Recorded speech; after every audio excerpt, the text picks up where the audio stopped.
Hey guys, this is Heather from healthyveganrecipes.net. So today I've got a really quick and easy recipe for you, but it's going to be really nutritious. It'll give you lots of energy and nutrients for your day. It is going to be based on chickpeas, and we're going to make it a little bit spicy today. So I hope you guys are ready. I'm going to show you how to make it. For those of you who want to get over and grab all of the directions, ingredients, and specific measurements, you can head over to where I've posted the recipe, healthyveganrecipes.net, with the link below this video. So before you get started with this recipe, you need to make sure you have some chickpeas, and you can either cook them from dried chickpeas like I did today, because I was feeling motivated, or you can use canned. Either way is fine. The benefit of using dried beans and cooking them yourself is that you can make sure that they are really cooked properly with no salt until they're nice and soft. And you can add some kelp or kombu, that's the green stuff that's sitting right here.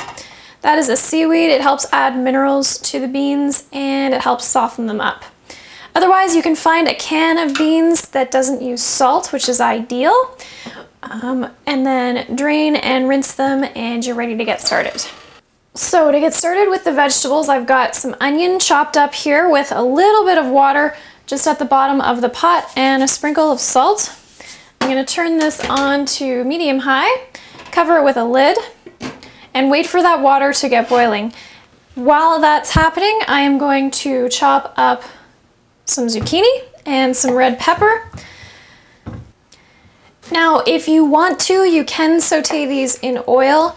It will make a different flavor. It'll concentrate the flavors of the vegetables more.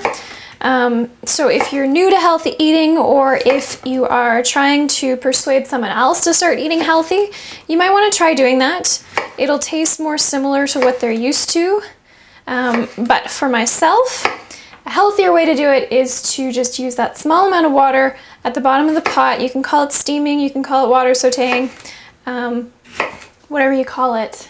It's healthier because you're not adding oil and you're not heating the oil, which will create toxins. So get your veggies chopped up and then you can add them to the pot with the onion. Give them a little stir so that the salt gets on them a little bit. Salt helps the vegetables cook better and faster. The reason faster is good is because then they can be on the heat for less time and they won't lose as many nutrients. So using a little bit of salt can really help. Keeping the lid on the pot while they cook will also help because the steam will recirculate and cook those vegetables faster. So again, less time on the heat. And speaking of less time on the heat, I like my red pepper fairly crunchy, so I'm gonna let the zucchini and the onions soften up, and I'm gonna add the red pepper a little bit later. I've also got some fresh parsley chopped up.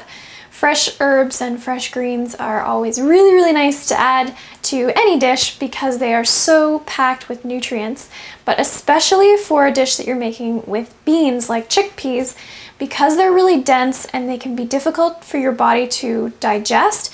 It's nice to lighten them up with some fresh vegetables, and it also helps boost the nutritional value of the dish.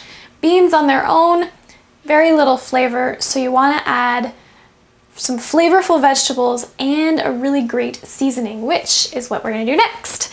I have the base of a dressing mixed together here.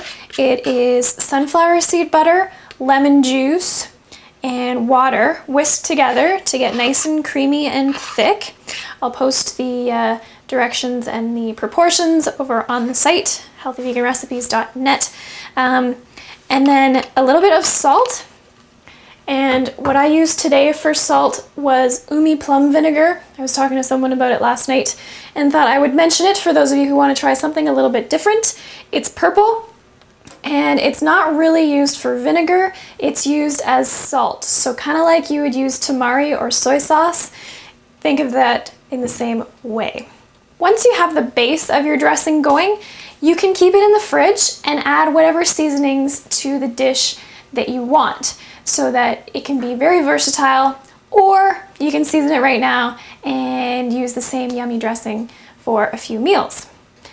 What I'm gonna season it with today is some spiciness, because we're gonna make our chickpeas nice and spicy and pop in your mouth. Now once the veggies get boiling, well, once the water gets boiling that's in with the veggies, turn that down to medium-low. And those are looking really nice and soft, so I am going to go ahead and add my red pepper and parsley.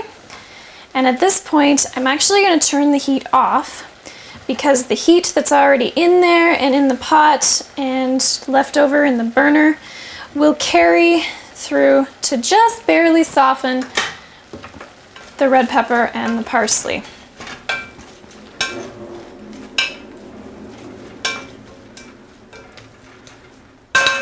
I'll put the lid on to make sure that that heat circulates. So I'll leave that for a minute while I've peeled a clove of garlic. And then I can drain off any extra water that's in here. Now we're ready to get everything put together, so I'm gonna spoon some chickpeas over here. If you've cooked them yourself with kombu or kelp, you can just avoid that, or if you want to eat it, it is full of minerals, so it's really, really good for you. And then you definitely want to season this up, because if you take a chickpea and just eat it on its own, it really doesn't taste like anything. So boring. So the red pepper will really help liven this dish up. The parsley gives it some flavor as well. And then we're gonna add some of this dressing, and that is going to add some fat to the dish from the sunflower seed butter, or whatever nut or seed butter you want to use. Tahini, almond butter, they all work nicely. So that's going to help this feel really satisfying in your mouth. And it's also going to help carry the flavors of the spices that we're going to put in here. So I've got some paprika. And this is where the spice is going to come from. So if you like things really spicy, add a lot. If you don't like things spicy, don't add so much. I don't generally like things very spicy, but sometimes I think it's nice. Then I've got some cumin, which is not coming out so well, so I'm going to do this end, being very careful not to get carried away. Flavor of cumin and chickpeas together is really, really awesome, so I highly recommend it. And then I've got 3 tiny little cloves of garlic in there that I'm going to press. This will also add a bit of spice. Having it raw means that you get the full nutritional benefit, all that garlicky goodness for colds and keeping you free of viruses and bugs and all that stuff. I'm gonna add some nutritional yeast, which is just this yellow flaky stuff. This is optional, just gives it a salty and slightly cheesy flavor. And then stir this all together. And then give it a taste to see what you think of the seasonings you've put in so far. It is really, really tasty. I cannot believe I'm saying this. This is crazy talk, but it's not spicy enough. So I'm gonna put some more paprika in. That should take it up another little notch. If you want it even spicier, you could use cayenne pepper instead of paprika. It's a much stronger spice. So for those of you like my aunt and my sister-in-law's boyfriend, you can spice it up way high if you want to. All right. Now the longer this sits, the tastier it's gonna get, because what's gonna happen is those flavors are going to infuse into the chickpeas. So rather than being bland little balls of carbs, they will have spices and flavors from the veggies infused right into them. So if you can, leave this for a little while. You can reheat it, you could bake it and make it even more delicious, because that'll help concentrate the flavors a little bit more. So I hope you give this a try and make some variations based on what you like. You can change up the vegetables, you could use different beans, you can use different spices, whatever you like. But the basics are that it is super easy and super healthy, which is my favorite combo. and you want to make sure that it gets really, really tasty as well so that everyone wants to eat it and enjoy the healthy meal that you've come up with. So let me know what you guys think and what variations you might try. Leave me a comment below, and of course check out the recipe over at healthyveganrecipes.net.